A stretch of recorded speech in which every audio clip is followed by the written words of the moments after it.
So, Jacques, tell me a little bit about what's the issues with issue after rebuilding this engine. So after we rebuilt it, we put on the dyno and we started doing the break-in and power tests. And one of the issues that was going on was the engine was running excessively lean at mid to high throttle input and middle to high loads. And one of the devices on the Bosch CIS system is this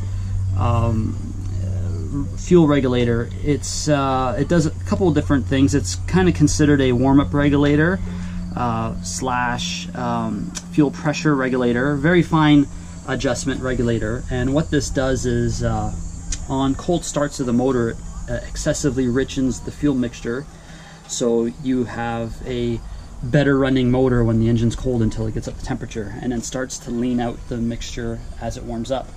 And the problem comes around with this is that these units have very fine orifice inside, and they can clog and not adjust the fuel pressure on the manifold, the fuel distributor correctly. So this one here was starting to act up, where we were having inconsistent lean spots in mid to high RPMs under medium to heavy load.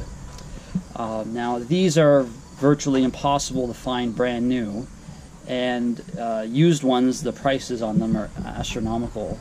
Plus you don't know if you're getting a unit that actually works when you're buying a used one. So it's best to try and find rebuilt, or you can even get rebuild kits for these that will allow you to replace the diaphragm components inside.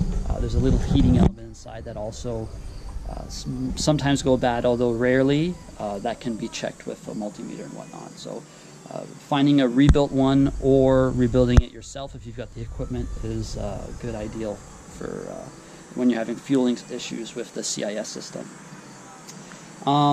Next thing that we did is one of the popular upgrades on these motors is replacing the original manifold slash reactors with a set of true tube headers. This is an SSI stainless header. We added a no tube bung here for a mixture measuring while we had it on the dyno, and you could even use it while it's in the car, which would be ideal, especially when you put as much money as you do into rebuilding these 911 engines. You want to make sure it's running nice and perfect and not too lean, especially on an air-cooled engine.